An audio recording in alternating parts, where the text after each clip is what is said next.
Медиапортал islamindex.ru и компания iMedia представляют аудиоиздание «Полное толкование священного Корана» шейха Абдуррахмана ас-Саади. Сура Аль-Анкабут. Паук. Во имя Аллаха, милостивого, милосердного.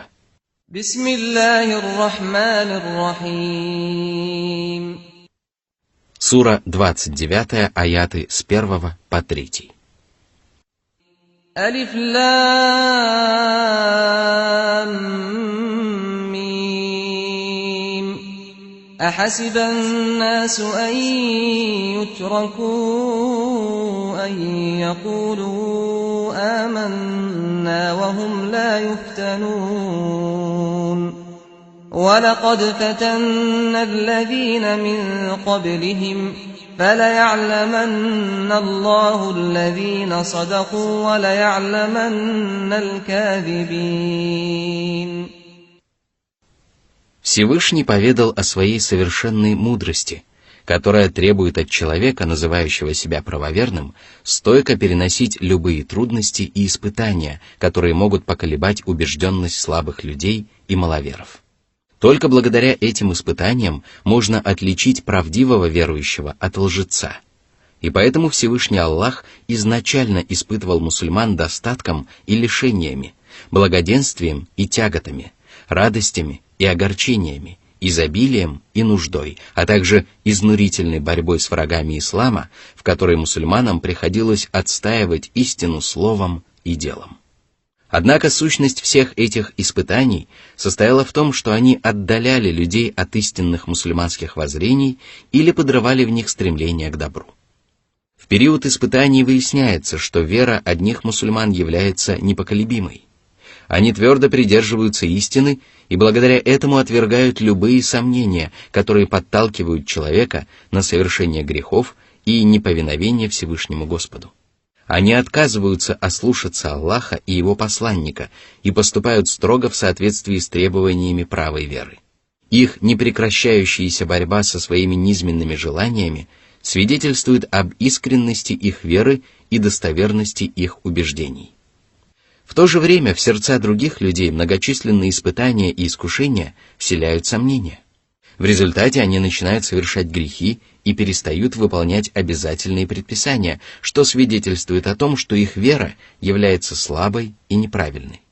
Проходя через испытания, каждый человек становится на определенную ступень, численность которых настолько велика, что известна одному Аллаху. Господи, мы просим Тебя поддержать нас твердым словом как при жизни на земле, так и после смерти. Помоги нам сохранить в наших сердцах веру и пройти через испытания, которые отделяют праведников от грешников, подобно тому, как кузнечный мех отделяет железо от окалины. Сура 29, аят 4. أم حسب الذين يعملون السيئات أن يسبقونا ساء ما يحكمون. Неужели нечестивцы, которые думают исключительно о совершении преступлений и злодеяний, полагают, что Всевышний Аллах оставит их злодеяния без внимания? Неужели они полагают, что злодеяния сойдут им с рук и потому бесцеремонно ослушаются своего Господа? Как же дерзки и скверны подобные предположения! Эти грешники забывают о могуществе и мудрости Всевышнего Господа и рассчитывают на то, что сумеют избежать его наказания, тогда как они являются всего лишь слабыми и беспомощными рабами.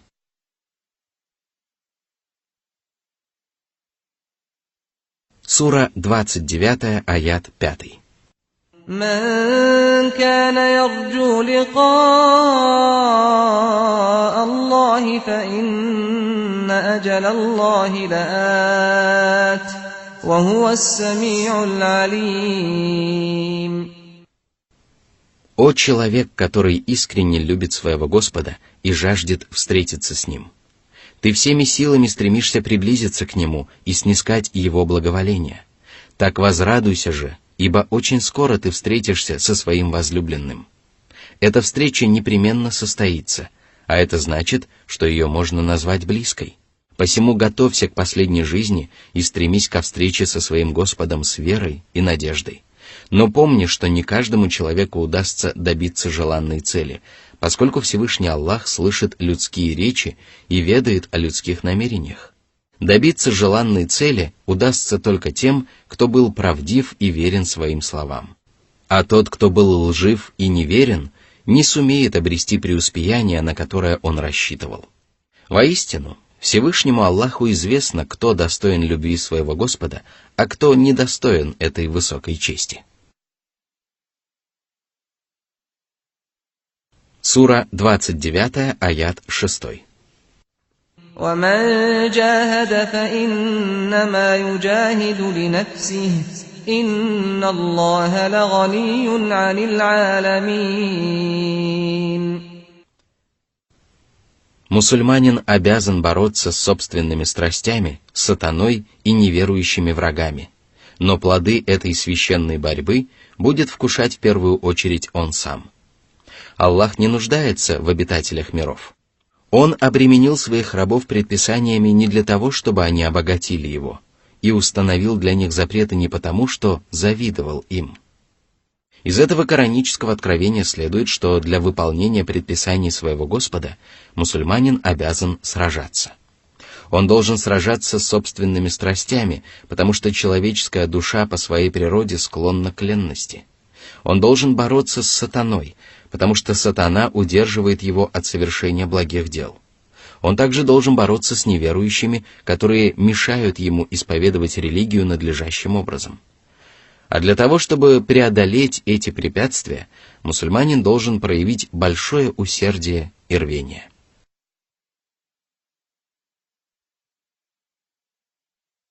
Сура 29, аят 7. وَالَّذِينَ آمَنُوا وَعَمِلُوا الصَّالِحَاتِ لَنُكَفِّرَنَّ عَنْهُمْ سَيِّئَاتِهِمْ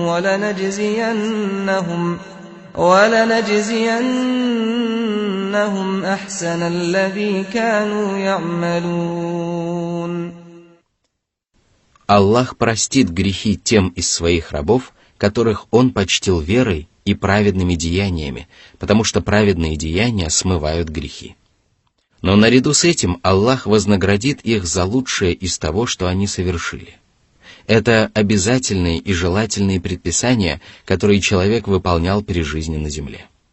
Наряду с ними человек совершает свободные, нежелательные и даже запрещенные действия, но наилучшими из его деяний являются именно выполненные обязательные и желательные предписания. Сура 29, аят 8. وَوَصَّيْنَا الْإِنسَانَ بِوَالِدَيْهِ حُسْنًا وَإِن جَاهَدَاكَ لِتُشْرِكَ بِي مَا لَيْسَ لَكَ بِهِ عِلْمٌ فَلَا تُطِعْهُمَا إِلَيَّ مَرْجِعُكُمْ فَأُنَبِّئُكُم بِمَا كُنتُمْ تَعْمَلُونَ. Каждый человек обязан почитать всегда своих родителей и подчеркивать свое расположение к ним словом и делом. Человек не имеет права ослушаться родителей и обижать их словом или делом. А если они будут настаивать, чтобы он приобщил к Аллаху сотоварищей, то он не имеет права поступать таким образом. Ни один человек не имеет доказательств справедливости многобожия, и Всевышний Аллах напомнил об этом и подчеркнул порочность этого тяжкого греха. «О люди! Вы непременно вернетесь к Аллаху, а затем каждый из вас получит воздаяние за совершенные им деяния. Помните об этом и будьте покорны родителям. Но не повинуйтесь им тогда, когда они приказывают вам ослушаться Аллаха и Его посланника, поскольку предписания Аллаха и Его посланника должны быть превыше всего». Сура 29, аят 9. وَالَّذِينَ آمَنُوا وَعَمِلُوا الصَّالِحَاتِ لَنُدْخِلَنَّهُمْ فِي الصَّالِحِينَ. Всевышний поведал о своем обещании ввести в райские сады всех тех, кто уверовал и совершал благие деяния. Они будут в окружении пророков, правдивых верующих, павших мучеников и праведных угодников, каждый из которых взойдет на свою ступень перед Всевышним Господом. Все это свидетельствует о том, что правильная вера и праведные деяния являются залогом счастья и преуспеяния. Только те, кто обладает этими качествами, становятся угодниками милостивого Аллаха и оказываются в окружении Его богобоязненных рабов.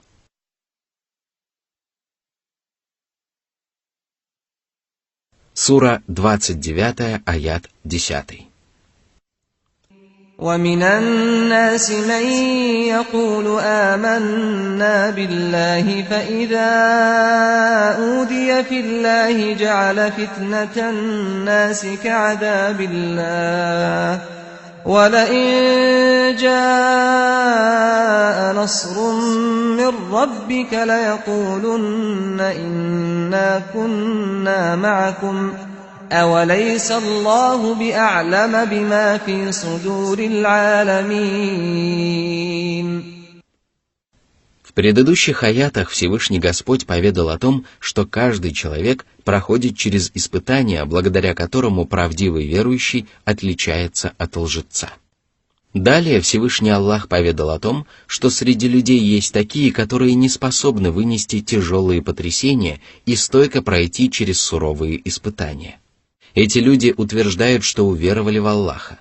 Но если неверующие начинают подвергать их телесному наказанию, лишать имущества или бранить, призывая отвернуться от истинной религии, то они считают это испытание веской причиной для того, чтобы отречься от веры. Тем самым они приравнивают людское притеснение с наказанием Аллаха, которое действительно является веской причиной для того, чтобы отречься от грехов. Но если Всевышний Аллах одарит правоверных победой, эти маловеры непременно скажут, что они были вместе с правоверными.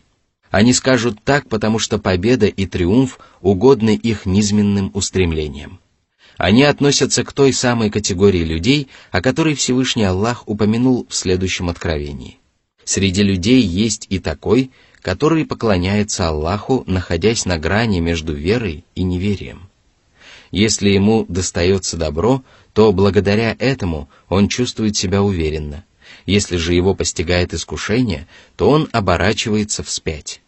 Он теряет как этот мир, так и последнюю жизнь. Это и есть очевидный убыток. Сура 22, аят 11. Но разве Аллах не ведает о том, что кроется в сердцах Его творений? Он доподлинно сообщил вам о качествах этих людей, и это свидетельствует о совершенстве Его божественного знания и безграничности Его божественной мудрости.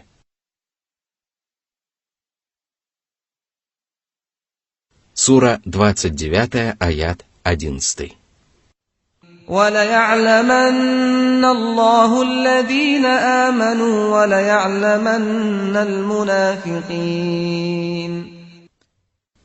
А испытания и искушения Всевышний Аллах предопределил для того, чтобы сбылось все то, о чем Ему было известно изначально. Поэтому Всеведущий Творец будет вознаграждать и наказывать в соответствии с совершенными ими деяниями, а не руководствуясь исключительно собственным знанием. В противном случае рабы Аллаха могли бы опротестовать решение Господа, утверждая, что если бы им предоставилась возможность, то они бы выстояли перед любыми испытаниями.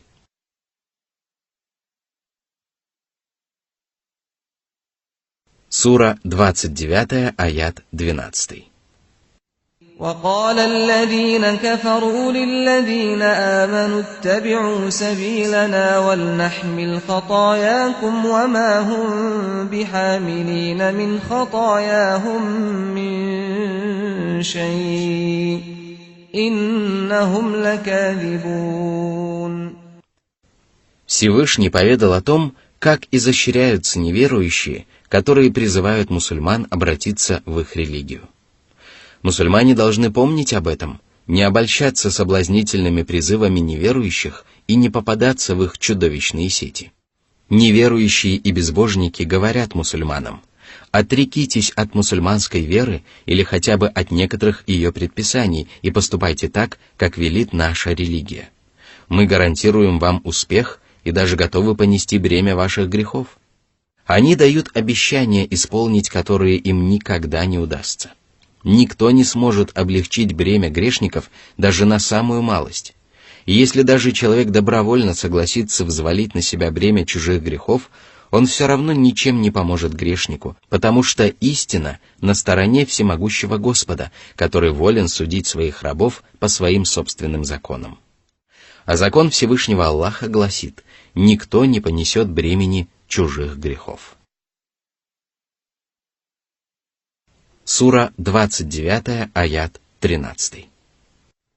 وَلَيَحْمِلُنَّ أَثْقَالَهُمْ وَأَثْقَالًا مَعَ أَثْقَالِهِمْ وَلَيُسْأَلُنَّ يَوْمَ الْقِيَامَةِ عَمَّا كَانُوا يَفْتَرُونَ. Из предыдущего аята становится ясно, что неверующие, которые призывали окружающих к совершению грехов, не будут нести ответственность за чужие прегрешения. Это может вызвать ошибочное предположение о том, что неверующие также не будут в ответе за грехи людей, которых они ввели в заблуждение. Для того, чтобы предотвратить возникновение подобного предположения, Всевышний Аллах возвестил, что нечестивцы понесут бремя грехов, которые они совершили самостоятельно, и грехов, на которые они спровоцировали других людей. Если один человек совершил грех по примеру другого, то ответственность за этот грех в равной мере ложится на обоих грешников. Первый получит наказание за то, что он ослушался Аллаха, а второй будет наказан за то, что он провоцировал окружающих на ослушание Аллаха. Похожая ситуация возникает, когда один человек совершает благодеяние по примеру другого. В этом случае первый получает вознаграждение за покорность Всевышнему, а второй удостаивается награды за то, что его пример пошел на пользу окружающим. А когда наступит день воскресения, Всевышний Аллах призовет к ответу грешников, которые измышляли зло, приукрашивали его в глазах других людей и подталкивали их на совершение преступлений, обещая впоследствии избавить их от бремени грехов. Сура 29, аят 14. وَلَقَدْ أَرْسَلْنَا نُوحًا إِلَىٰ قَوْمِهِ فَلَبِثَ فِيهِمْ أَلْفَ سَنَةٍ إِلَّا 50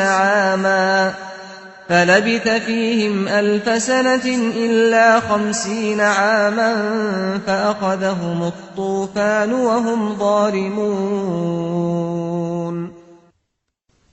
Всевышний поведал о наказании, которое постигло неверующие народы и стало ярким свидетельством безграничной власти и мудрости Господа. К одному из таких народов Всевышний Аллах отправил своего раба и посланника Нуха, который призвал своих соплеменников не поклоняться никому, кроме Аллаха, и отречься от поклонения иным божествам. 950 лет святой пророк проповедовал среди своих соплеменников. Он не упускал возможности дать мудрое наставление и не прекращал своих проповедей. Он доносил до них послание своего Господа днем и ночью, втайне и всенародно, но нечестивцы отказались последовать прямым путем. Более того, они продолжали исповедовать неверие и вершить беззаконие, и тогда святой пророк Нух проклял их.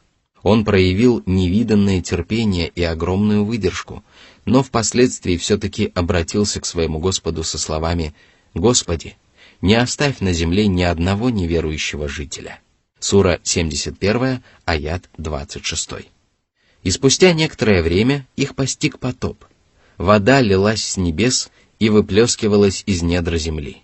Соплеменники Нуха заслуживали такого наказания, потому что они были нечестивцами. Сура 29, аят 15. فَأَنْجَيْنَاهُ وَأَصْحَابَ السَّفِينَةِ وَجَعَلْنَاهَا آيَةً لِلْعَالَمِينَ. Пророк Нух и еще несколько верующих сели в ковчег и оказались единственными, кто спасся от мучительного наказания. И поэтому Всевышний Господь сделал корабли и историю святого пророка знамением для обитателей миров.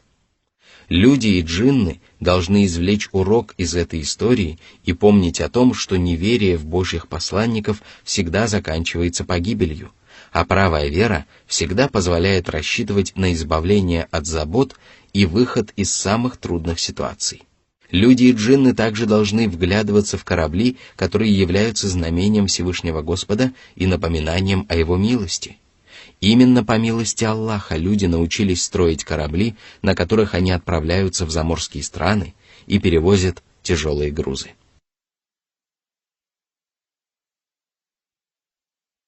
Сура 29, аят 16.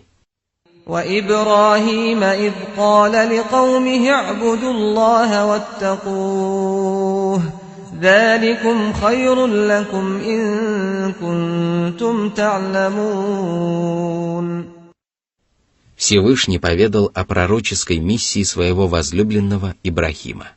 Господь отправил его проповедовать среди своего народа, и святой пророк сказал: «Искренне поклоняйтесь одному Аллаху и выполняйте Его повеления надлежащим образом.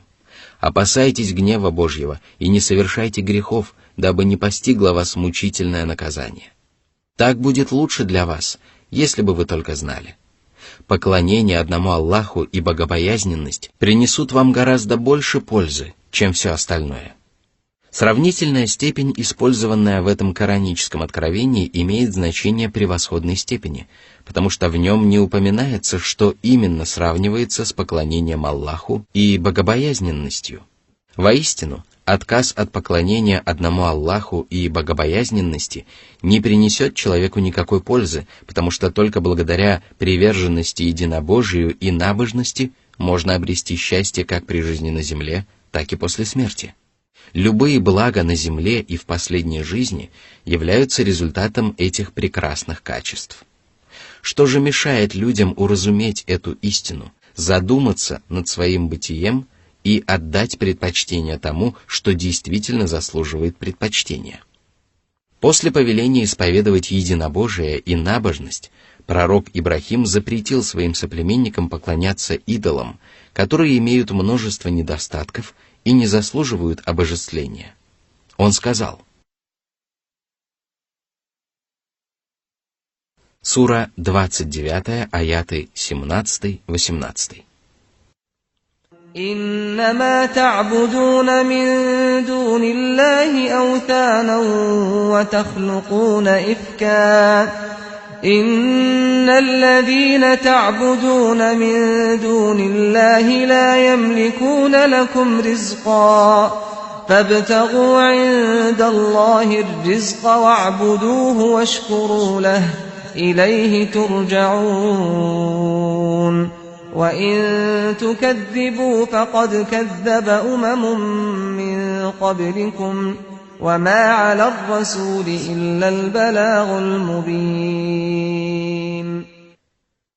Вы измышляете ложь, создаете истуканов, нарекаете их божественными именами и призываете людей поклоняться вашим божествам и исповедовать вашу религию.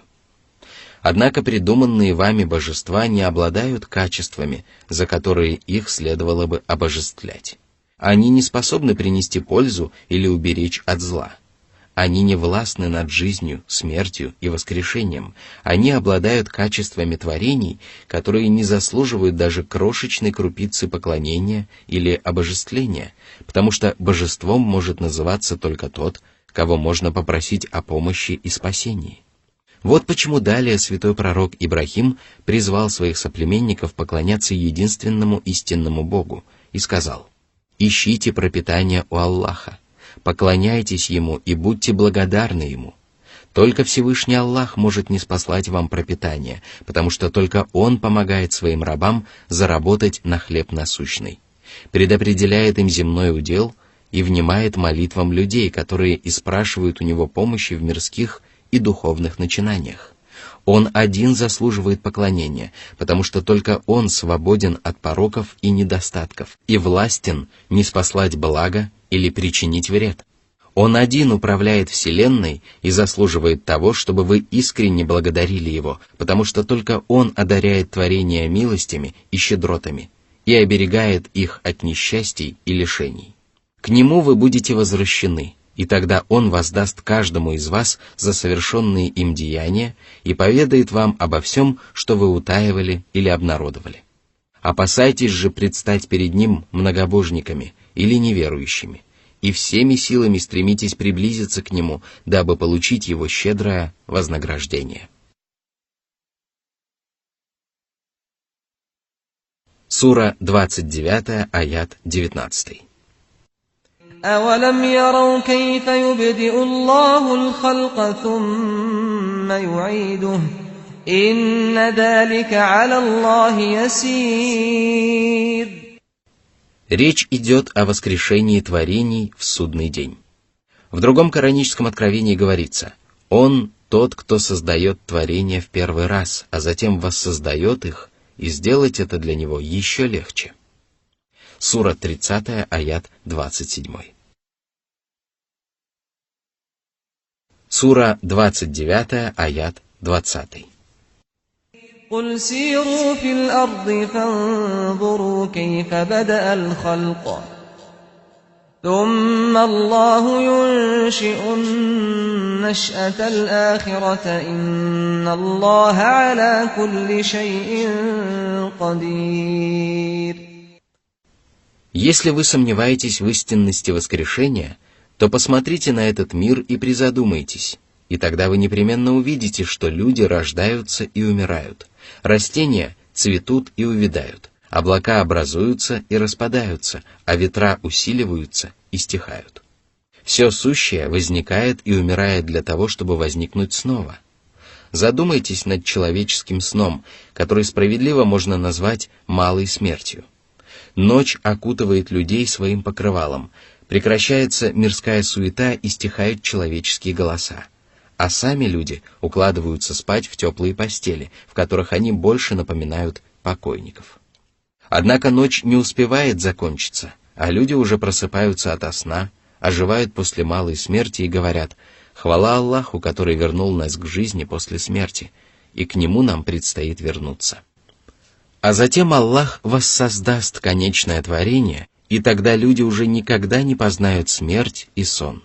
Каждый из них обретет вечность в одной из двух обителей.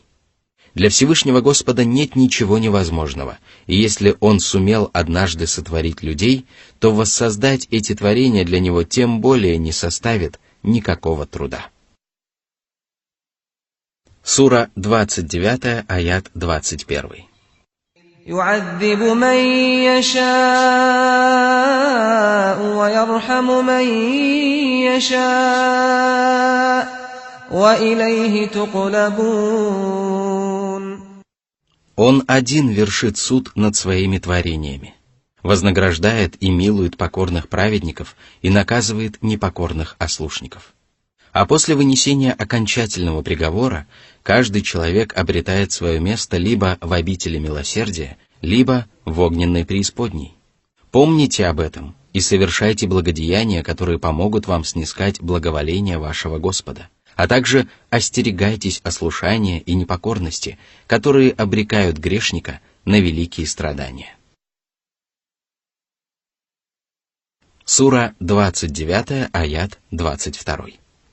وَمَا أَنْتُمْ بِمُعْجِزِينَ فِي الْأَرْضِ وَلَا فِي السَّمَاءِ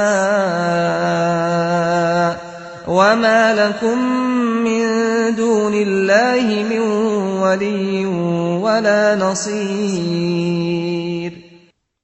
О неверующие, осмеливающиеся ослушаться Всевышнего Аллаха! Не думайте, что ваши грехи будут оставлены без внимания и что вы сможете избежать наказания своего Господа на земле или на небесах. Не обольщайтесь собственным могуществом и не стройте иллюзии об избавлении от лютой кары, потому что вам никогда не удастся сбежать из-под присмотра всеведущего Господа. Никто не сможет помочь вам, и никто не станет покровительствовать вам, кроме Аллаха, который может помочь вам обрести материальное и духовное богатство и уберечь вас от всякого зла. Сура 29, аят 23. وَالَّذِينَ كَفَرُوا بِآيَاتِ اللَّهِ وَلِقَائِهِ أُولَئِكَ يَئِسُوا مِنْ رَحْمَتِي وأولئك لهم عذاب أليم. Всевышний поведал о несчастных, которые будут лишены добра и будут вкушать зло. Это будут неверующие, которые отвергли Божьих посланников и пророческие послания. Они не предполагали о том, что встретятся со своим Господом, и думали исключительно о мирской жизни. Они не опасались того, что им придется пожинать плоды своих злодеяний, и это подталкивало их к совершению грехов и многобожию. Они не совершили ни единого поступка ради обретения Божьей милости, и поэтому Всевышний Аллах возвестил, что они потеряли надежду на Его милость. А если бы это было не так, если бы они надеялись на милость своего Господа, то непременно совершали бы благие поступки ради этого. Поэтому мусульманин должен знать, что отчаяние в милости Аллаха является одним из самых опасных заблуждений. Оно проявляется в двух формах.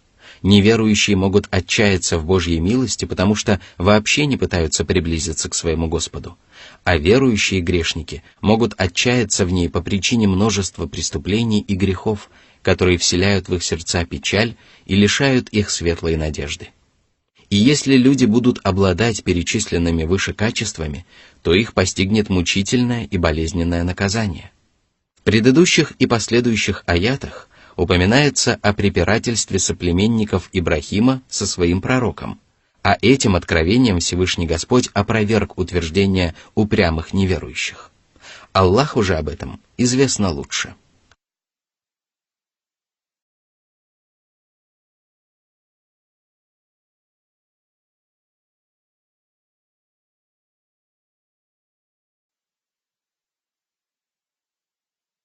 Сура 29, аят 24.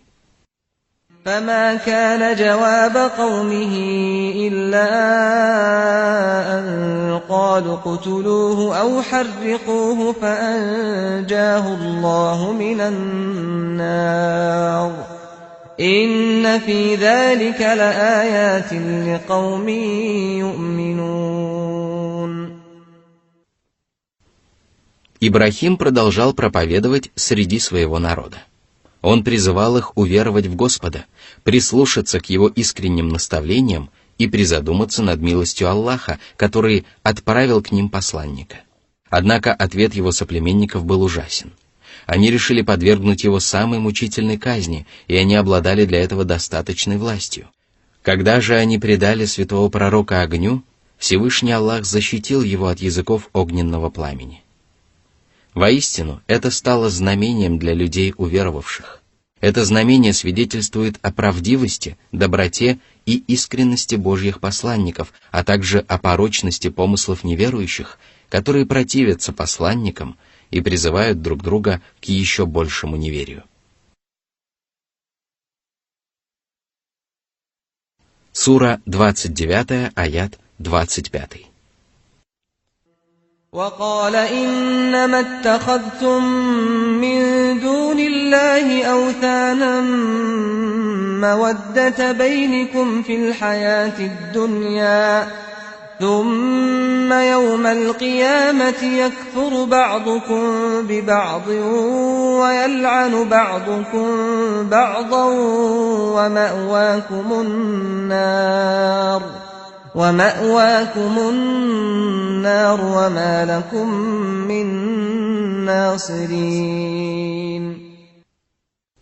В одной из своих проповедей пророк Ибрахим сказал своему народу: «Благодаря своей приверженности идолопоклонству вы сможете обрести взаимную поддержку в этом мире, который очень скоро прекратит свое существование и исчезнет. Когда же наступит судный день, одни из вас станут отрекаться от других. Почему же вы продолжаете уповать на тех, кто отречется от вашего поклонения и станет проклинать вас?» Это означает, что идолы и идолопоклонники будут отрекаться друг от друга. Огненная преисподняя станет пристанищем как для идолов, так и для идолопоклонников, и ни одна душа не сможет спасти их от мучительного наказания Аллаха.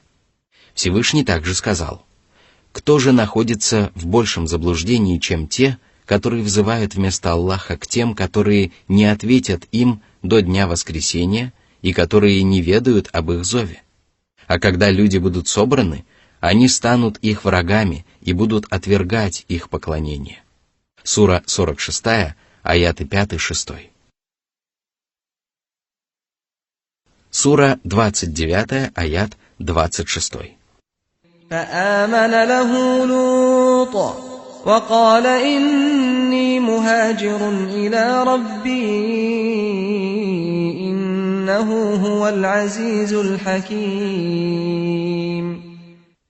Соплеменники пророка Ибрахима продолжали упрямствовать и отвергать его призыв, и только Лут уверовал в святого пророка.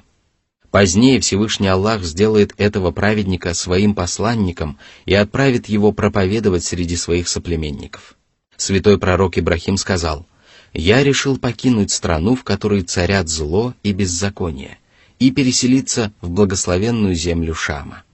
Воистину, Аллах властен над всем сущим и властен наставить моих соплеменников на прямой путь, но божественная мудрость не позволила этому произойти. Святой пророк покинул своих неверующих соплеменников, и Всевышний Аллах не поведал о том, что после этого их постигло мучительное наказание. Однако из преданий сынов Исраила известно, что всемогущий Господь наслал на нечестивцев москитов, которые покусали их тела, высосали их кровь и погубили их всех до последнего. И тем не менее мы не можем однозначно утверждать достоверность этих преданий, потому что об этом не сообщается в мусульманских священных текстах. Если бы народ пророка Ибрахима был уничтожен, то Всевышний Аллах поведал бы об этом, как он поведал о гибели других неверующих народов. Возможно, все это свидетельствует о том, что возлюбленный Аллаха Ибрахим был самым сострадательным, самым достойным, самым терпеливым, самым великодушным человеком. Возможно также, что Всевышний Аллах не искоренил его народ, потому что он не стал проклинать своих соплеменников, в отличие от многих других посланников. О правдивости подобных предположений свидетельствует попытка пророка Ибрахима вернуть ангелов, которые отправлялись уничтожить народ пророка Лута. Он перепирался с ангелами и всеми силами старался защитить людей, которые даже не были его соплеменниками. Воистину, правду обо всем случившемся ведает только Всевышний Аллах. Сура 29, аят 27. وَوَهَبْنَا لَهُ إِسْحَاقَ وَيَعْقُوبَ وَجَعَلْنَا فِي ذُرِّيَّتِهِ النُّبُوَّةَ وَالْكِتَابَ وَآتَيْنَاهُ أَجْرَهُ فِي الدُّنْيَا وَإِنَّهُ فِي الْآخِرَةِ لَمِنَ الصَّالِحِينَ.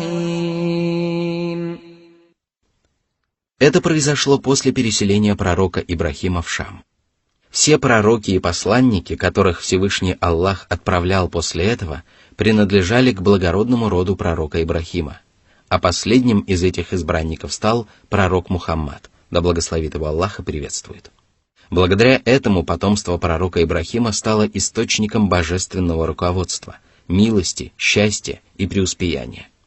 Они помогают людям встать на прямой путь, уверовать и творить благие дела, и все это является одним из величайших достоинств святого пророка Ибрахима. Аллах воздал ему по достоинству в этом мире. Он женился на женщине, обладающей потрясающей красотой, приобрел большое богатство и стал отцом детей, которые принесли ему много радостей. Кроме того, он сумел познать Всевышнего Господа, возлюбить Его и встать на прямой путь. И поэтому в последней жизни он будет в числе праведников.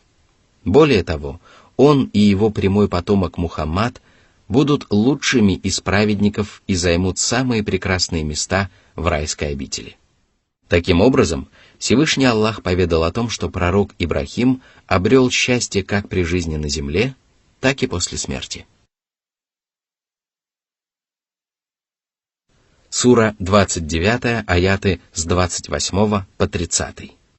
وَلُوطًا إِذْ قَالَ لِقَوْمِهِ إِنَّكُمْ لَتَأْتُونَ الْفَاحِشَةَ مَا سَبَقَكُمْ بِهَا مِنْ أَحَدٍ مِنَ الْعَالَمِينَ أَإِنَّكُمْ لَتَأْتُونَ الرِّجَالَ وَتَقْطَعُونَ السَّبِيلَ وَتَأْتُونَ فِي نَادِيكُمُ الْمُنكَرَ فما كان جواب قومه إلا أن قالوا ائتنا بعذاب الله إن كنت من الصادقين قال رب انصرني على القوم المفسدين. Ранее Всевышний Аллах уже поведал о том, что Лут уверовал в пророка Ибрахима и встал на прямой путь. Мусульманские богословы считают, что он не был потомком Ибрахима, потому что был сыном его брата. Однако это никоим образом не противоречит тому, что Всевышний Аллах даровал пророчество и писание потомкам Ибрахима. Поведав об этом, Всевышний Аллах лишь подчеркнул превосходство своего возлюбленного, поскольку пророк Лут обратился в истинную веру именно благодаря его проповедям. Несомненно, умение наставить человека на прямой путь делает проповеднику гораздо больше чести, чем обладание праведным потомством. А лучше всего об этом известно Аллаху. Затем Всевышний Господь сообщил о том, что святой пророк Лут был отправлен проповедовать среди людей, которые поклонялись идолам, занимались педерастией, грабили путников и совершали отвратительные поступки на сборищах. Лут призвал своих соплеменников покаяться в злодеяниях и разъяснил им, что совершаемые ими грехи отвратительны и чреваты мучительным наказанием. Однако соплеменники не прислушались к его словам и не задумались над его увещеваниями. В ответ на искренние проповеди они сказали: «Навлеки на нас наказание Аллаха, если ты действительно говоришь правду». В конце концов, святой пророк отчаялся наставить их на прямой путь и понял, что они действительно заслуживают самой лютой кары. Их неверие встревожило его, и тогда он проклял своих соплеменников. Аллах внял мольбе своего посланника и отправил к нему ангелов, которым было поручено уничтожить нечестивцев. Сура 29, аяты 31-32. ولما جاءت رسلنا إبراهيم بالبشرى قالوا إنا مهلكو أهل هذه القرية إن أهلها كانوا ظالمين قال إن فيها لوطا قالوا نحن أعلم بمن فيها لننجينه وأهله إلا امرأته كانت من الغابرين. По пути эти ангелы явились к Ибрахиму и принесли ему радостное известие о скором рождении Исхака, у которого впоследствии родится сын Якуб. Когда же пророк Ибрахим спросил у посланцев, куда они держат путь, они поведали ему о том, что собираются уничтожить народ Лута. Тогда пророк Ибрахим попытался уговорить ангелов помедлить с наказанием, однако они были непреклонны. Сура 29, аяты 33-34. ولما أن جاءت رسلنا لوطا سيء بهم وضاق بهم ذرعا وقالوا لا تخف ولا تحزن إنا منجوك وأهلك إلا امرأتك كانت من الغابرين إنا منزلون على أهل هذه القرية رجزا من السماء بما كانوا يفسقون. Затем ангелы продолжили свой путь и явились в поселение пророка Лута. Увидев незваных гостей, он сильно расстроился и забеспокоился за них. Тогда он еще не узнал ангелов и подумал, что гости являются всего лишь путниками. Он опасался того, что его соплеменники захотят причинить им вред. Но ангелы сказали: «Не бойся и не горюй». Они поведали ему, что являются посланниками всемогущего Аллаха. А затем повелели ему покинуть город под покровом ночи. А наутро Всевышний Аллах опрокинул злосчастное поселение вверх дном и низверг на нечестивцев град камней из обожженной глины, которые падали один за другим до тех пор, пока все грешники не погибли. В результате этого история народа Лута стала назиданием и поучительным примером.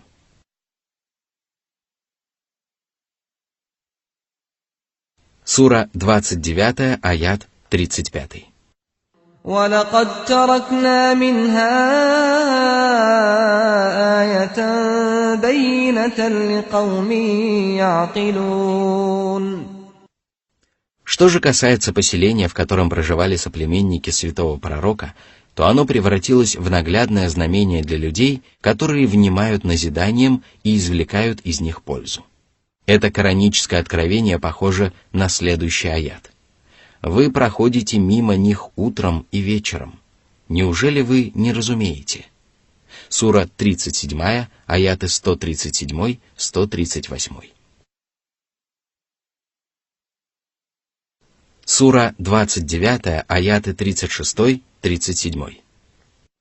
وَإِلَى مَدْيَنَ أَخَاهُمْ شُعَيْبًا فَقَالَ يَا قَوْمِ اعْبُدُوا اللَّهَ وَارْجُوا الْيَوْمَ الْآخِرَ وَلَا تَعْثَوْا فِي الْأَرْضِ مُفْسِدِينَ فَكَذَّبُوهُ فَأَخَذَتْهُمُ الرَّجْفَةُ فَأَصْبَحُوا فِي دَارِهِمْ جَاثِمِينَ.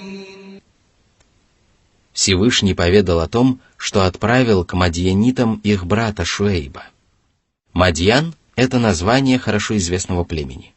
Святой пророк призвал своих соплеменников поклоняться одному Аллаху и не приобщать к нему сотоварищей, уверовать в воскрешение, связывать надежды с последней жизнью и трудиться во благо жизни после смерти. Он запретил им распространять на земле нечестие, обвешивать покупателей и грабить путников. Однако нечестивцы отвергли своего пророка, и тогда их постигло наказание Аллаха, и они оказались повержены в собственных домах. Сура 29, аяты 38-39. وَعَادًا وَثَمُودَ وَقَدْ تَبَيَّنَ لَكُم مِّن مَّسَاكِنِهِمْ وَزَيَّنَ لَهُمُ الشَّيْطَانُ أَعْمَالَهُمْ فَصَدَّهُمْ عَنِ السَّبِيلِ وَكَانُوا مُسْتَبْصِرِينَ وَقَارُونَ وَفِرْعَوْنَ وَهَامَانَ وَلَقَدْ جَاءَهُم مُوسَى بِالْبَيِّنَاتِ فَاسْتَكْبَرُوا فِي الْأَرْضِ وَمَا كَانُوا سَابِقِينَ. Такая же участь постигла адитов и самудян, история которых хорошо известна. А для того, чтобы убедиться в ее правдивости, вам достаточно увидеть развалины их жилищ, которые им пришлось покинуть раз и навсегда. Каждому из этих народов приходили посланники, которые являли удивительные знамения. Этих знамений было достаточно для любого разумного человека, но нечестивцы отвергли их и предпочли припираться с посланниками. Сатана представил им их деяния в прекрасном свете и сбил их с пути, в результате чего они решили, что совершать злодеяния лучше, чем повиноваться посланникам. Наряду с ними Сатана обольстил Каруна, Фараона и Хамана. Всевышний отправил к ним своего посланника Мусу, сына Имрана, который явил людям ясные знамения и подтвердил свою правоту неопровержимыми доказательствами. Однако эти нечестивцы отказались покориться святому пророку и стали превозноситься над рабами Аллаха и надменно отвергать истину.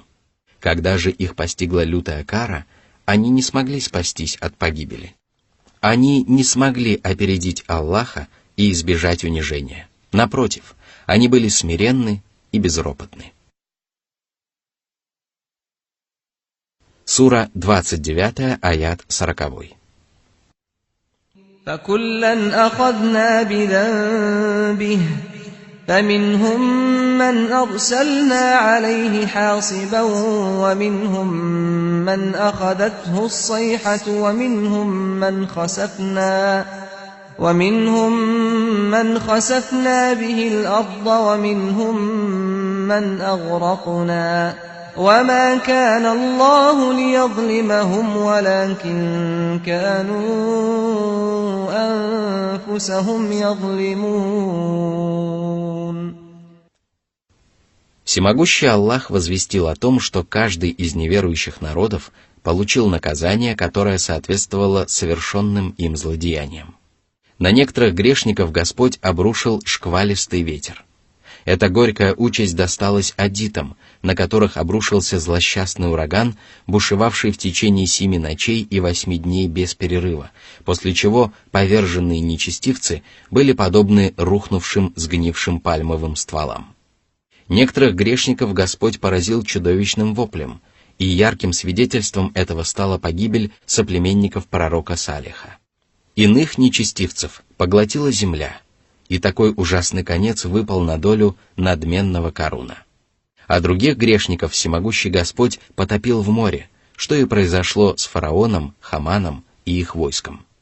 Аллах не был несправедлив к людям, они сами были несправедливы к себе. Не подобает Всевышнему Аллаху притеснять своих рабов, потому что Он справедлив и не нуждается в своих творениях. Однако нечестивцы сами были несправедливы к себе, потому что не выполняли своих обязанностей и забывали о том, что смыслом человеческой жизни является поклонение одному Аллаху. Они не придавали этому должного значения, потакали своим страстям и совершали грехи. В результате они обрекли себя на великое несчастье, хотя полагали, что сумеют извлечь из этого пользу. Сура 29, аят 41. مثل الذين اتخذوا من دون الله أولياء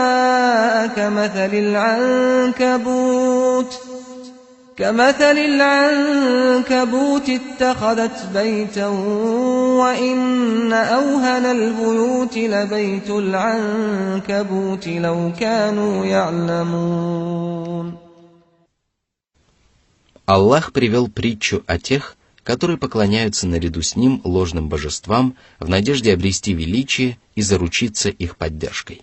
Однако в действительности происходит все наоборот, потому что многобожники подобны пауку, который пытается уберечься от зноя, холода и несчастий в гнезде из паутины. Паук является одним из самых слабых животных, а его жилье – одним из самых непрочных жилищ. И когда паук создает свое гнездо, его слабость проявляется в еще большей степени. То же самое можно сказать о многобожниках, которые ищут помимо Аллаха других покровителей. Они беспомощны и слабы во всех отношениях, и когда они начинают просить о помощи и поддержке такие же беспомощные творения, то это лишь усиливает их слабость и бессилие. Они уповают на свои божества, не делают усилий для обретения счастья и полагаются на то, что их божества непременно позаботятся о них. Однако они будут брошены на произвол судьбы и останутся без какой-либо поддержки, потому что не дождутся от своих мнимых покровителей даже малейшей помощи.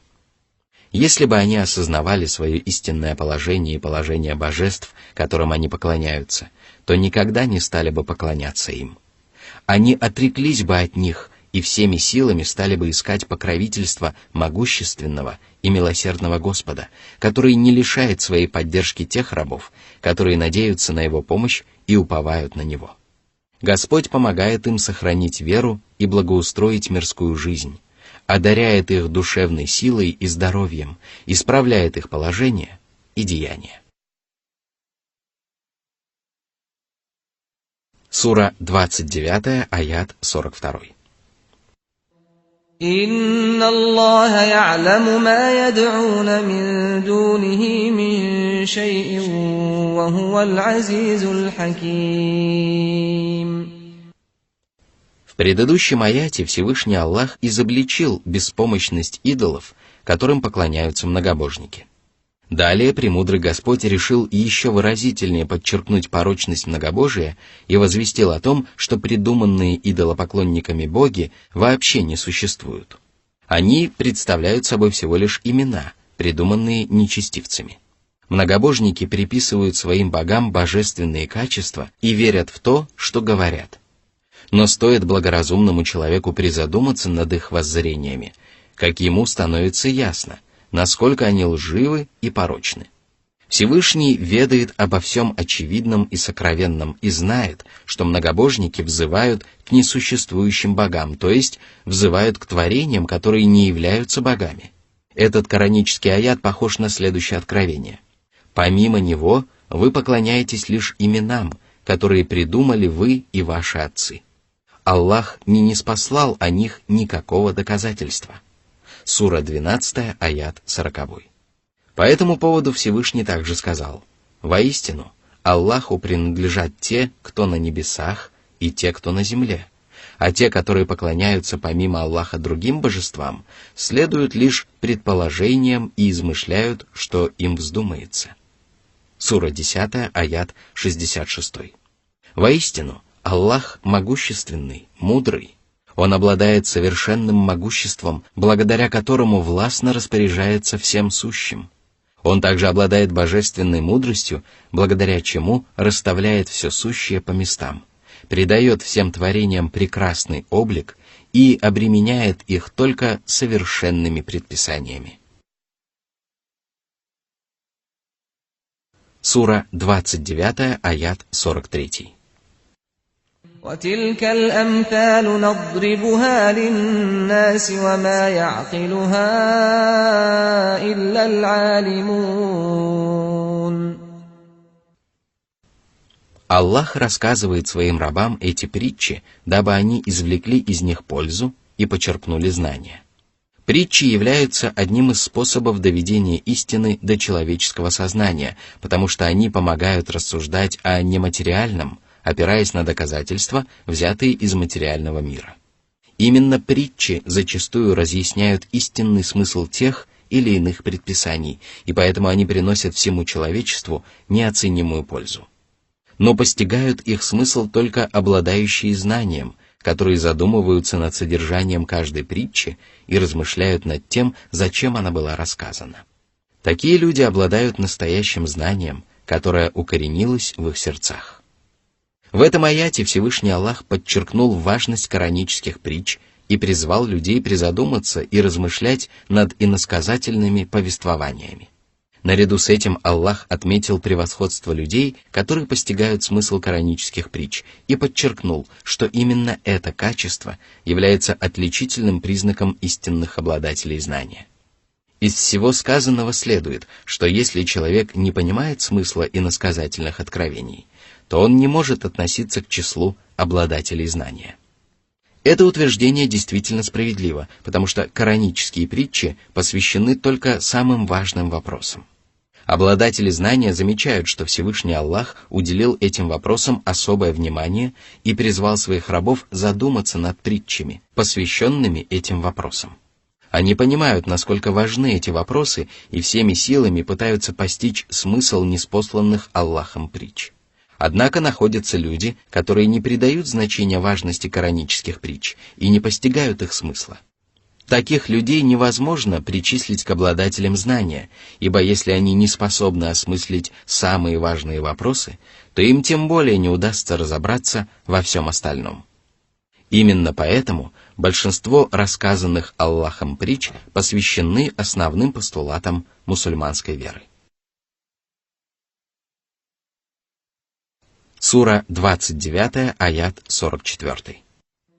خَلَقَ اللَّهُ السَّمَاوَاتِ وَالْأَرْضَ بِالْحَقِّ إِنَّ فِي ذَلِكَ لَآيَةً لِلْمُؤْمِنِينَ. Всевышний возвестил о том, что Он один сотворил высокие, огромные и прекрасные небеса вместе с солнцем, луной, звездами, планетами и ангелами, а также бескрайнюю землю с горами, морями, степями, пустынями, деревьями и всем остальным. Он создал Вселенную ради истины, а не ради забавы, и не понапрасну. Он сотворил все сущее для того, чтобы творения выполняли Его предписания и руководствовались Его законами. Он создал мироздание для того, чтобы облагодетельствовать своих рабов и показать им свою божественную мудрость и безграничную власть, ибо каждое из этих качеств свидетельствует о том, что Он один заслуживает любви, поклонения и обожествления. Воистину, это знамение для верующих. Стоит верующему человеку поразмышлять над сотворением Вселенной, как ему открывается смысл многих постулатов мусульманской веры. Сура 29, аят 45. أتل ما أوحي إليك من الكتاب وأقم الصلاة إن الصلاة تنهى عن الفحشاء والمنكر ولذكر الله أكبر والله يعلم ما تصنعون. Всевышний повелел своему посланнику читать ниспосланное ему откровение, то есть священный Коран. Это означает, что каждый правоверный должен выполнять обязательные предписания, остерегаться совершения запрещенных деяний, руководствоваться кораническими наставлениями, верить в коранические повествования, размышлять над смыслом премудрых откровений и читать их в соответствии с определенными правилами. Из всего сказанного следует, что чтение Корана – это всего лишь часть этого прекрасного предписания. А это значит, что чтение Писания в широком смысле этого слова подразумевает выполнение всех предписаний мусульманской веры. И поэтому последующее повеление совершать намаз является одним из примеров включения частного в общее и свидетельствует о важности и превосходстве намаза. Этот обряд поклонения приносит человеку огромную пользу, и поэтому Всевышний Аллах возвестил о том, что намаз оберегает человека от мерзких поступков и предосудительного. Мерзкими поступками называются отвратительные прегрешения, к которым человеческая душа испытывает природное влечение. А предосудительными деяниями являются прегрешения, которые не только порицаются разумом, но и противоречат природе человеческой души. И если человек регулярно совершает намаз, выполняя его обязательные предписания и проявляя смирение перед Господом, то ему непременно удастся избавиться от прегрешений любого рода. Благодаря молитвам озарится светом его душа, очистится от скверны его сердце, приумножится его вера, усилится его стремление вершить добро и уменьшится или даже исчезнет его склонность к совершению грехов. Всякий, кто регулярно совершает намаз и выполняет его условия и обязательные предписания, непременно добьется этих результатов, потому что благочестие является одним из важнейших плодов мусульманской молитвы. Однако польза намаза не ограничивается этим, потому что есть нечто более важное и прекрасное. Это поминание Аллаха душой, устами и телом, которое является важнейшей составляющей мусульманской молитвы. Всевышний сотворил людей для того, чтобы они поклонялись Ему, и обрядовая молитва является самым прекрасным обрядом поклонения. Совершая молитву, человек поклоняется своему Господу всеми частями тела, чего не происходит при выполнении других обрядов поклонения. Именно поэтому Всевышний Аллах сказал, что поминание Аллаха гораздо важнее.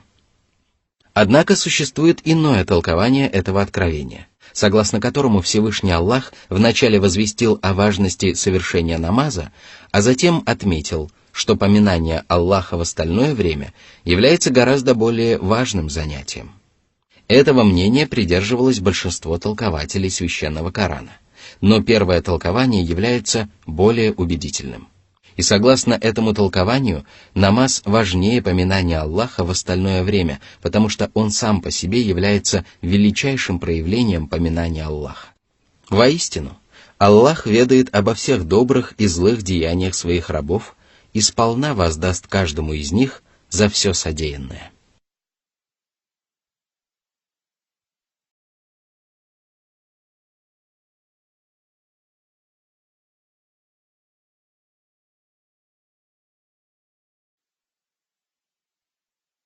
Сура 29, аят 46.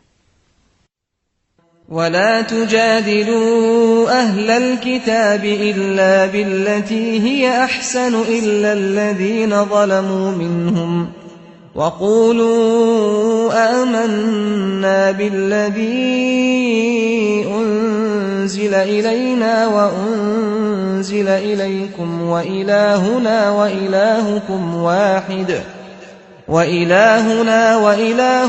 واحد ونحن له مسلمون. Всевышний запретил вступать в спор с людьми Писания, если собеседник является невежественным человеком и если дискуссия ведется непристойным образом. Господь повелел оспаривать истину самым благопристойным образом, проявляя высокие нравственные качества и доброту по отношению к собеседнику. Проповедник должен преподносить истину в самом прекрасном виде и изобличать ложь самыми эффективными способами. Он не должен стремиться опровергнуть собеседника ради того, чтобы оказаться на высоте. Напротив, он должен делать все возможное для того, чтобы донести до людей истину и вывести их на прямой путь. Если проповеднику становится ясно, что люди Писания собираются вступить в дискуссию не ради выявления истины, а в надежде одержать верх над мусульманами и посеять смуту, то он не должен потакать их желаниям, потому что дискуссия с такими людьми не принесет пользы. А это значит, что вступать в подобную дискуссию нет смысла. Если же проповедник найдет возможность донести до людей Писания истину, то ему следует знать, что проповедь среди людей Писания должна основываться на вере в священные Писания, посланников и единого Бога. Во время дискуссии проповедник не должен выискивать недостатки в предыдущих священных писаниях или у предыдущих посланников, как это делают невежды, которые вступают с иноверцами и заблудшими в споры, не допускающие взаимопонимания и согласия. Эти невежды отвергают все хорошее и плохое, что связано с людьми Писания. Однако тем самым они сами совершают грех и нарушают нормы поведения во время дискуссий. Мусульманин обязан опровергать ложь, которую исповедует его собеседник, но соглашаться с его правильными воззрениями. Он не имеет права отвергать истину только потому, что ее произносит неверующий. Если проповедник будет вести беседу с людьми Писания надлежащим образом, то его собеседники будут вынуждены согласиться с тем, что священный Коран является небесным писанием, а Мухаммад – Божьим посланником. Они смогут убедиться в этом, если проповедник расскажет им об основах мусульманской веры и других вопросах, в которых сходятся учения всех посланников и все небесные писания. Им станет ясно, что мусульманское вероучение совпадает с той истиной, которая сохранилась в предыдущих откровениях. Все небесные писания и пречистые посланники окажутся в стороне священного Корана и пророка Мухаммада, да благословит его Аллах и приветствует, потому что во все времена пророки и писания предвозвещали пришествие последнего посланника. Благодаря этому собеседники поймут необходимость признания всех писаний и всех пророческих миссий, а это является исключительной особенностью мусульманской веры. Если же они станут заявлять о том, что уверовали в одно писание и могут не признавать другое, то их заявление будет несправедливым и необоснованным.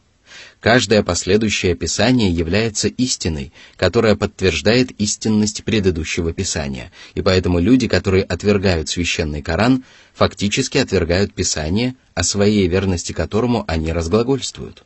Если они станут доказывать правдивость пророческой миссии одного из посланников, то тем же самым способом и даже с большим успехом можно обосновать правдивость миссии пророка Мухаммада, да благословит его Аллах и приветствует.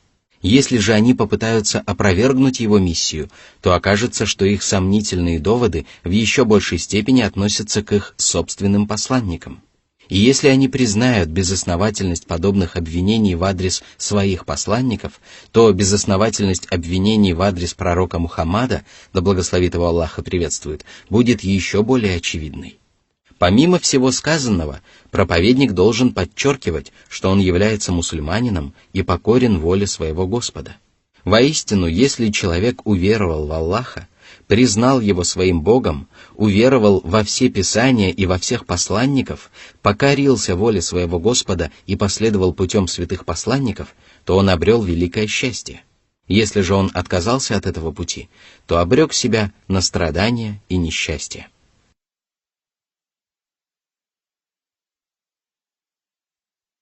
Сура 29, аят 47.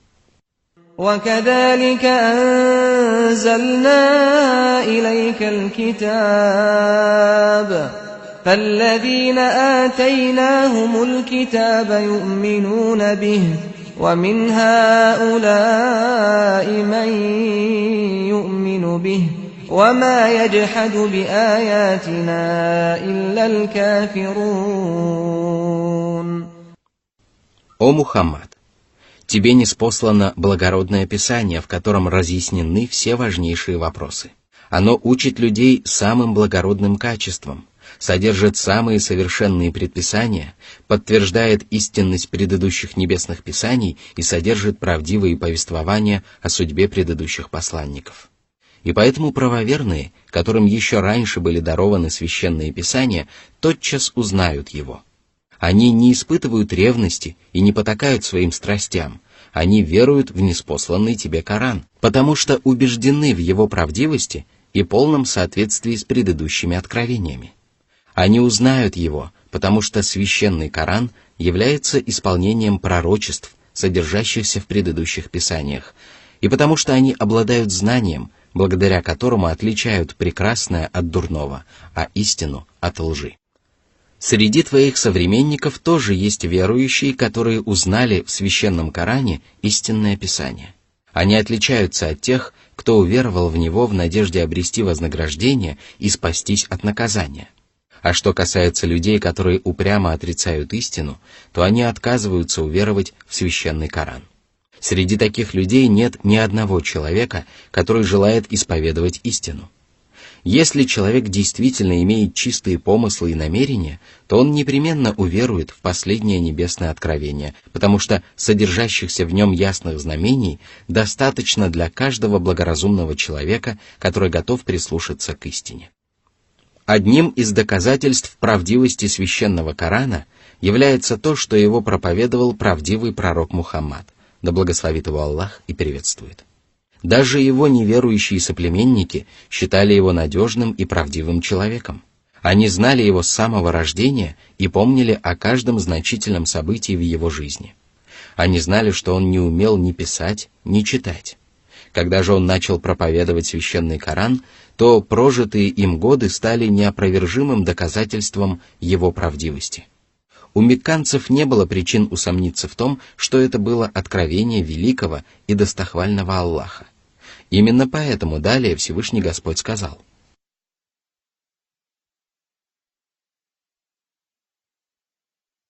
Сура 29, аят 48. وما كنت تتلو من قبله من كتاب ولا تخطه بيمينك إذا لارتاب المبطلون. О Мухаммад! Если бы ты знал грамоту, то приверженцы лжи могли бы предположить, что ты изучаешь прежние писания и даже переписываешь их. Однако это не так, потому что сие славное послание является снизошедшим на твое сердце откровением. Ты бросил вызов красноречивым поэтам и своим заклятым врагам, и предложил им сочинить нечто подобное этому откровению или хотя бы части этого откровения, но они оказались неспособны ответить на твой вызов. Более того, они даже не пробовали принять этот вызов, потому что осознавали совершенство и изящность коранических аятов. Они прекрасно понимали, что человеческая речь не может сравниться с изумительной речью этого Писания. Всевышний подчеркнул это и сказал. Сура 29, аят 49. بل هو آيات بينات في صدور الذين أوتوا العلم وما يجحد بآياتنا إلا الظالمون. Коранические стихи ясны и незапутанны. Они хранятся в сердцах лучших из творений, обладающих разумом и совершенными качествами. Когда же их запоминают люди, которые не обладают такими качествами, то ясные коранические откровения становятся свидетелями против этих грешников. Отрицание и несогласие неверующих никоим образом не умаляют достоинств священного Корана, потому что неверующие являются несправедливыми и нечестивыми людьми. Только нечестивцы отвергают знамения своего Господа. Одни из них являются невеждами, которые не постигают знания самостоятельно и не берут пример с тех, кто обладает таким знанием. Другие же знают истину, но предпочитают упрямствовать и противиться ей. Сура 29, аят 50.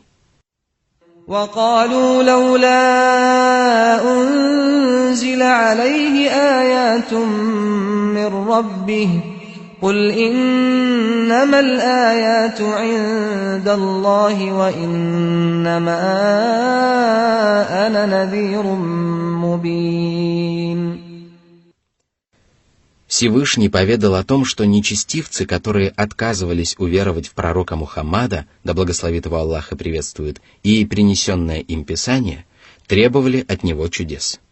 Однажды они даже сказали: «Ни за что мы не уверуем, пока ты не исторгнешь для нас из земли источник, или пока не будет у тебя пальмовой рощи и виноградника, в которых ты проложишь реки, или пока не обрушишь на нас небо кусками, как ты это утверждаешь, или не предстанешь перед нами вместе с Аллахом и ангелами, или пока у тебя не будет дома из драгоценностей, или пока ты не взойдешь на небо. Но мы не поверим в твое восхождение, пока ты не спустишься с Писанием, которое мы станем читать». Сура 17, аяты с 90 по 93. Они потребовали чудес, совершить которые были не в силах ни они сами, ни пророк Мухаммад, мир ему и благословение Аллаха. Любые чудеса совершаются только по воле Аллаха, и если Всевышний Аллах явил своим рабам одни знамения, то их должно быть достаточно. Никто другой не властен изменить что-либо, потому что знамения принадлежат только Аллаху.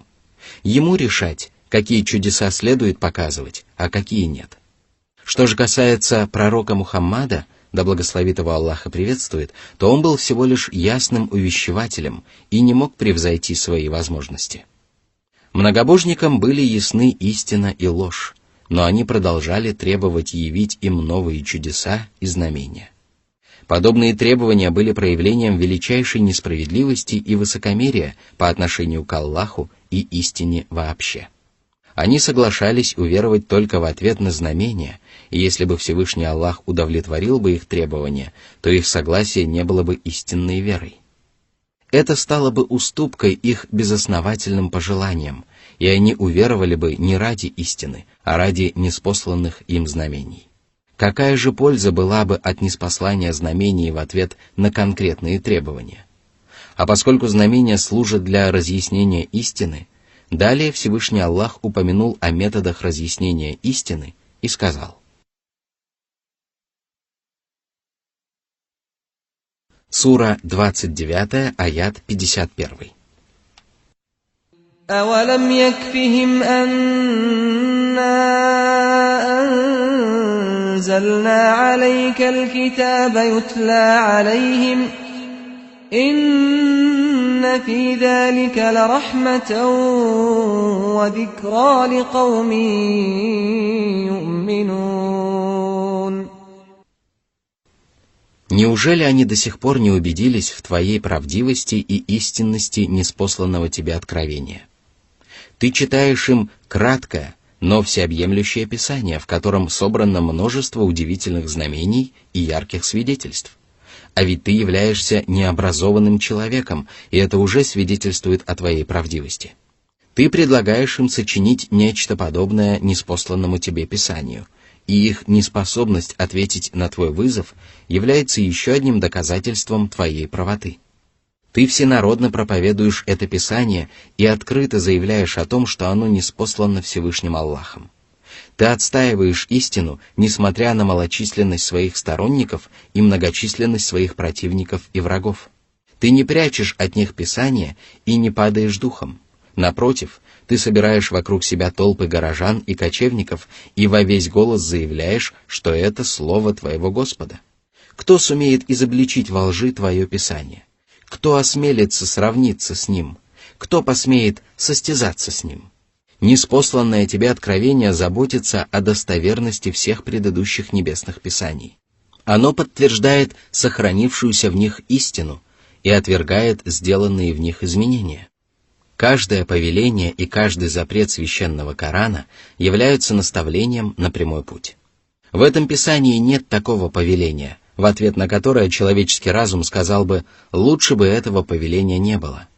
В нем также нет такого запрета, в ответ на которое разум сказал бы: лучше бы этого запрета не было. Все коранические предписания преисполнены справедливости и мудрости, что может засвидетельствовать каждый благоразумный человек. Эти предписания, наставления и законы применимы в любых условиях и во все времена. Они универсальны, и только благодаря им человечество может навести порядок на земле. Всего сказанного выше достаточно для каждого, кто искренне желает найти истину. Пусть же Аллах лишит своей поддержки тех, кто недовольствуется священным Кораном. И пусть Аллах не исцелит тех, кто не находит исцеления благодаря этому Писанию. Воистину, для любого человека достаточно коранических наставлений, потому что они приносят милость и добро. Именно поэтому Всевышний Господь назвал свое откровение милостью и напоминанием для уверовавшего народа. И это действительно так, потому что священный Коран открывает людям великое знание, приносит им огромную пользу, очищает человеческие души и сердца, помогает людям избавиться от ошибочных воззрений, облагораживает их нрав, озаряет их сердца божественным светом и вдохновляет их на познание божественных тайн. Сура 29, аят 52. قُلْ كَفَى بِاللَّهِ بَيْنِي وَبَيْنَكُمْ شَهِيدًا يَعْلَمُ مَا فِي السَّمَاوَاتِ وَالْأَرْضِ وَالَّذِينَ آمَنُوا بِالْبَاطِلِ وَكَفَرُوا بِاللَّهِ أُولَئِكَ هُمُ الْخَاسِرُونَ. Если мои утверждения лживы, то меня непременно постигнет наказание, которое вы предвозвещаете. Если же Всевышний Аллах окажет мне помощь и облегчит мою миссию, то пусть это станет для вас величайшим свидетельством от Господа. И если вам покажется, что свидетельство Аллаха, которого вы не видите и не слышите, недостаточно, то знайте, что Он ведает обо всем, что творится на небесах и на земле. Ему прекрасно известно обо мне и о вас. Он слышит мои речи, и если я стану наговаривать на него, то он непременно подвергнет меня лютой каре. В противном случае это будет свидетельствовать о несовершенстве его знания, могущества и мудрости. А поскольку подобное невозможно, Всевышний Аллах сказал: «Если бы он приписал нам некоторые слова, то мы схватили бы его за правую руку или схватили бы его крепко, а потом перерезали бы ему аорту, и никто из вас не избавил бы его». Сура 69, аяты с 44 по 47. Что же касается тех, кто уверовал в ложь и не уверовал в Аллаха, то они непременно окажутся в убытке. Они лишили себя веры в Аллаха, ангелов, Писания, посланников и судный день, и лишились вечного блаженства в последней жизни. Вместо прекрасной истины они уверовали в отвратительную ложь, а вместо райской благодати они заслужили мучительное наказание. А когда наступит день воскресения, они окажутся в великом убытке и лишатся своих семей. Сура 29, аят 53. وَيَسْتَعْجِلُونَكَ بِالْعَذَابِ وَلَوْلَا أَجَلٌ مُّسَمًّى لَّجَاءَهُمُ الْعَذَابُ وَلَيَأْتِيَنَّهُم بَغْتَةً وَهُمْ لَا يَشْعُرُونَ. Всевышний поведал о невежестве грешников, которые отвергали пророка Мухаммада, да благословит его Аллах и приветствует, и ниспосланное ему Писание. Они просили его ускорить наказание, и неверие еще сильнее укоренялось в их сердцах. Они спрашивают: когда же наступит обещанное, если вы говорите правду? Сура 67, аят 25. В ответ Всевышний Аллах сказал, что великое наказание постигнет их в предопределенный час. Но если бы не это предопределение, то оно немедленно поразило бы каждого, кто отказывается уверовать и торопит лютую кару. Если бы Господь покарал этих невежд подобным образом, то получилось бы, что они сами приблизили возмездие. И хотя это пока не происходит, Пусть неверующие не думают, что справедливое возмездие запоздает. Вот почему далее Аллах сказал, что оно постигнет их внезапно, когда они даже подозревать о нем не будут. И это действительно произошло. Мекканские многобожники шли на битву при Бадре с высоко поднятыми головами, не сомневаясь в том, что они одержат верх. Однако всемогущий Аллах унизил многобожников, уничтожив предводителей неверия и погубив многих злодеев. Несчастье коснулось каждого мекканского дома и каждой курейшитской семьи. Наказание Аллаха постигло их оттуда, откуда они его даже не ожидали. Оно обрушилось на неверующих тогда, когда они даже не подозревали о его приближении. Но даже если бы их не постигло наказание в мирской жизни, им все равно не удалось бы избежать возмездия в жизни будущей, потому что ни один неверующий не сможет спастись от справедливого возмездия, независимо от того, испытывает он страдания при жизни на земле или нет. Сура 29, аят 54. يستعجلونك بالعذاب وإن جهنم لمحيطة بالكافرين. Грешники не смогут даже отвернуться от языков пламени, потому что они будут обжигать их со всех сторон, подобно тому, как грехи и неверие обступали их со всех сторон при жизни на земле. Это и есть мучительное наказание.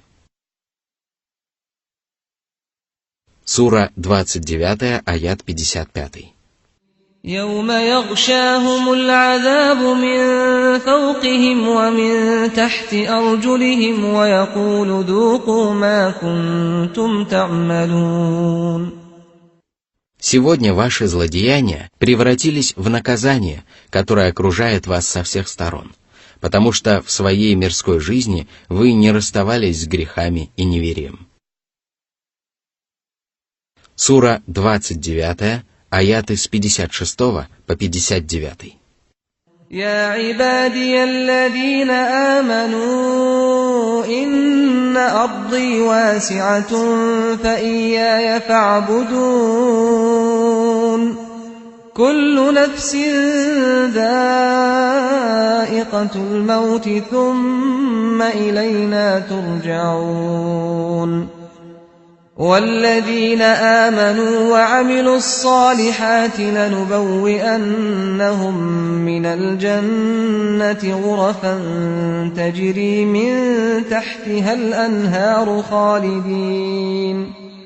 خالدين فيها نعم أجر العاملين الذين صبروا وعلى ربهم يتوكلون.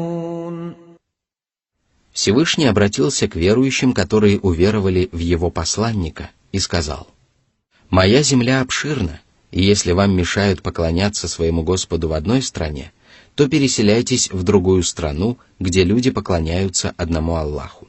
На свете есть много стран, в которых вы можете поклоняться Аллаху, но Бог у вас один. Очень скоро смерть доберется до вас, и тогда вы вернетесь к своему Господу, который щедро вознаградит каждого, кто поклонялся Ему надлежащим образом, исповедовал правильные воззрения и вершил добрые деяния. Он позволит им поселиться в высоких горницах и великолепных дворцах, в которых собрано все, чем наслаждаются души и упиваются взоры, и они пребудут там вечно. Как прекрасны горницы, расположенные посреди изумительных райских садов! Воистину, они достанутся в награду тем, кто терпеливо поклонялся своему Господу и полагался на его поддержку. Для того, чтобы терпеливо поклоняться Аллаху, человек должен бросить все силы на выполнение своих обязанностей и великую борьбу против сатаны, который непрестанно призывает людей отказаться от выполнения хотя бы части этих обязанностей. А для того, чтобы правильно уповать на Аллаха, правоверный должен искренне полагаться на своего Господа и не сомневаться в том, что Господь поможет им претворить в жизнь и довести до конца задуманные начинания. Безусловно, терпеливое поклонение Аллаху подразумевает упование на Него, но несмотря на это, Всевышний Господь особо подчеркнул необходимость упования, потому что без этого качества человек не сможет придерживаться повелений и запретов Господа надлежащим образом.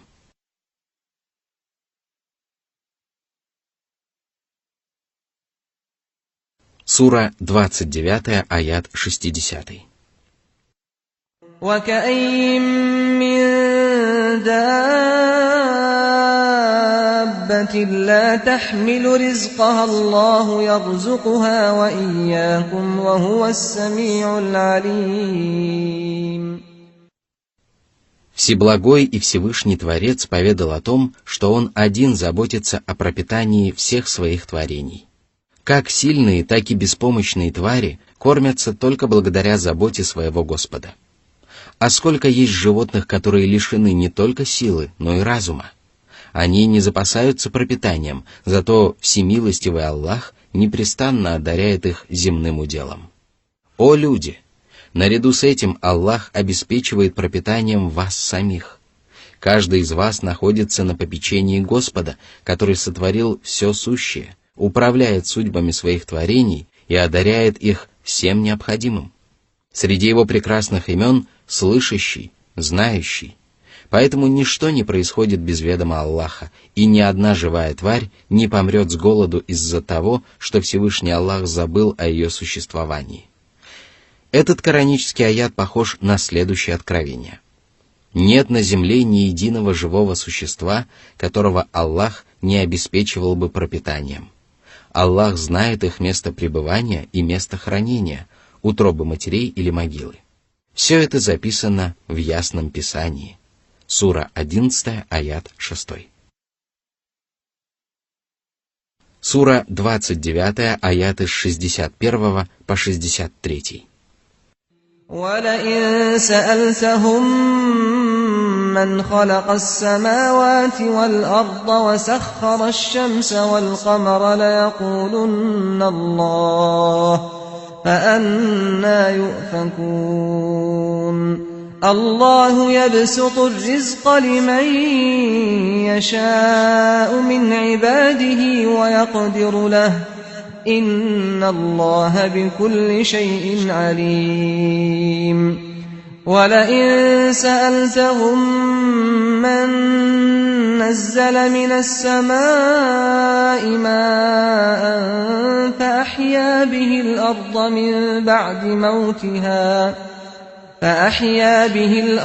مِن بَعْدِ مَوْتِهَا لَيَقُولُنَّ اللَّهُ قُلِ الْحَمْدُ لِلَّهِ بَلْ أَكْثَرُهُمْ لَا يَعْقِلُونَ. В этом и последующих аятах содержится указание на необходимость поклонения одному Аллаху, вытекающее из признания Его единственным Господом и Творцом. Даже многобожники верят в то, что Аллах является единственным Господом во Вселенной. Если ты спросишь их, кто создал небеса и землю и подчинил своей власти солнце и луну, то они скажут «Аллах». Если ты спросишь их, кто низвергает с неба воду и оживляет ею безжизненную землю, то они также скажут «Аллах». Если ты спросишь их, кто же управляет всем сущим, то они все также скажут «Аллах». Тем самым они признают беспомощность идолов, истуканов и всех остальных творений, которым они поклоняются. Воистину, удивительны заблуждение и лживость людей, которые предпочитают поклоняться творениям, в немощности и беспомощности которых они убеждены.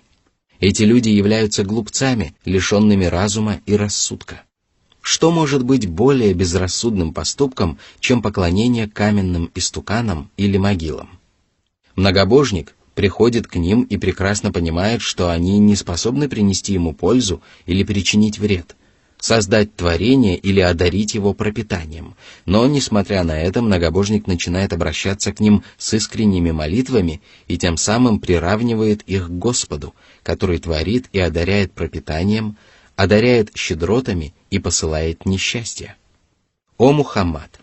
Воздай же хвалу Аллаху, который научил своих рабов отличать прямой путь от заблуждения и изобличил несостоятельность язычества для того, чтобы правдивые верующие сумели избегать его.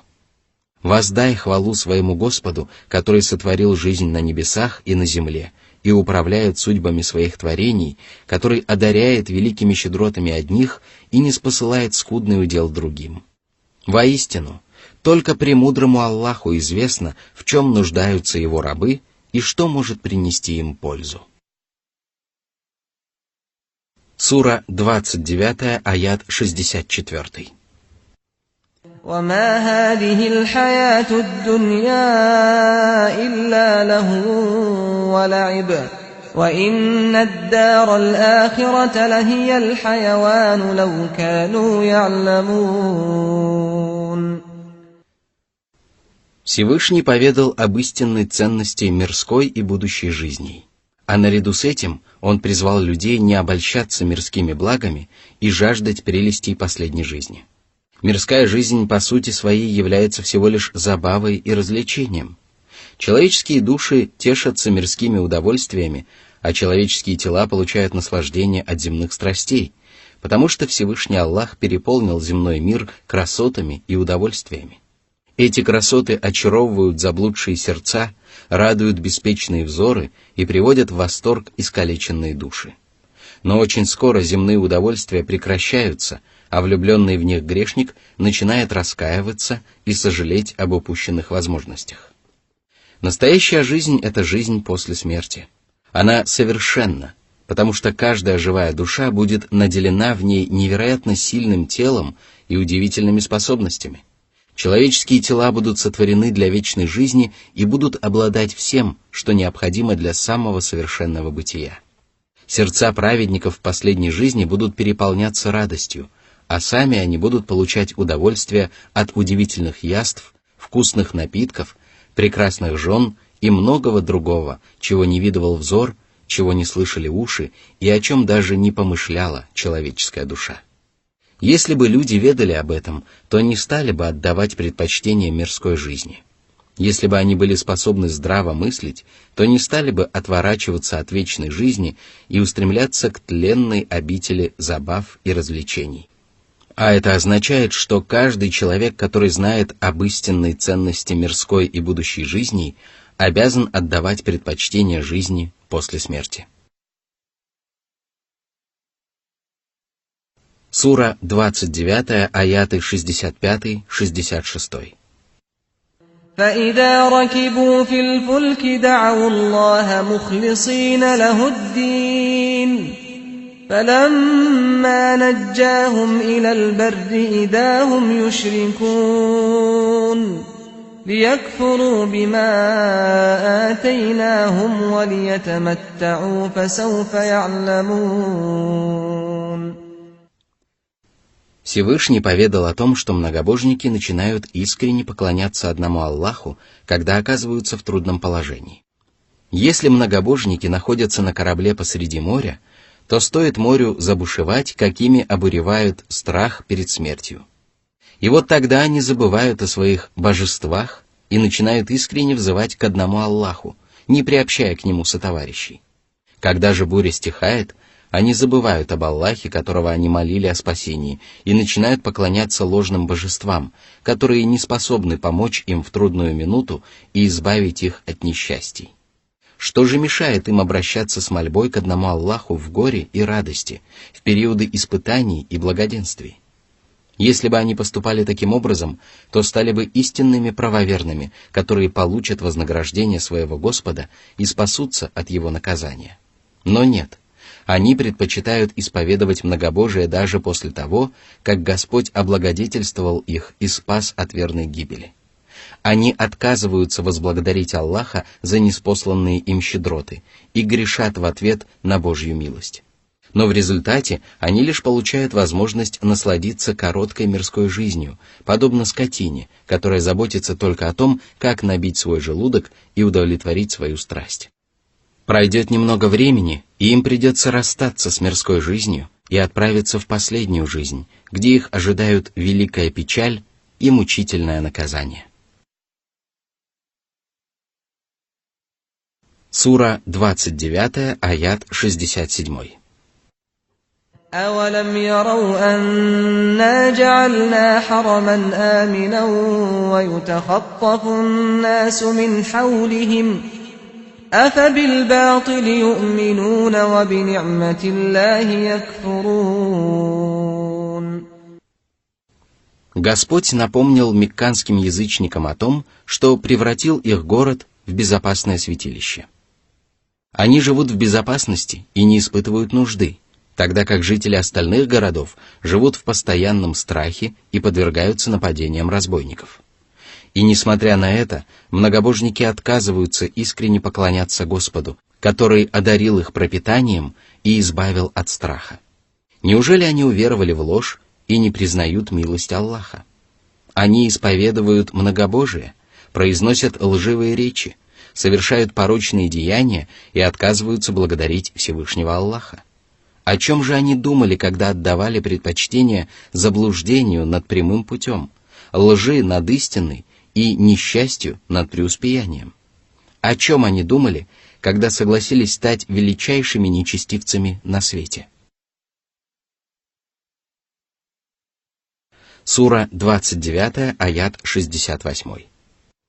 ومن أظلم ممن افترى على الله كذبا أو كذب بالحق لما جاءه أليس في جهنم مثوى للكافرين.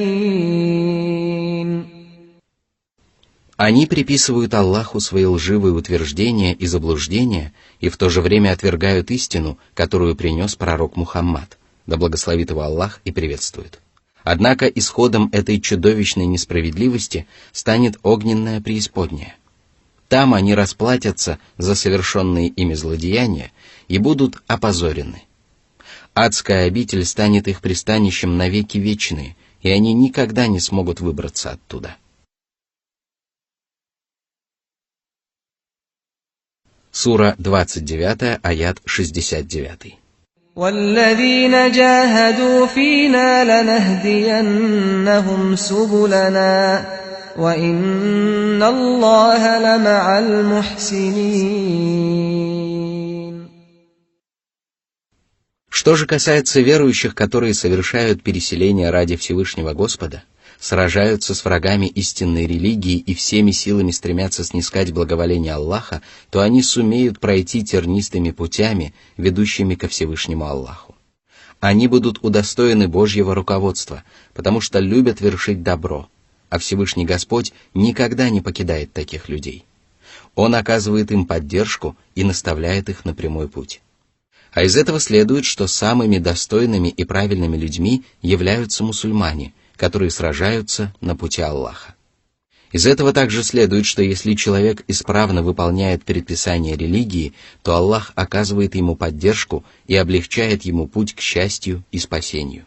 И если человек искренне усердствует в постижении шариатских знаний, то ему непременно удается найти истину и добиться поставленной цели, причем Всевышний Господь одаряет его возможностями, которые превосходят возможности остальных людей, и облегчает ему постижение шариатских наук.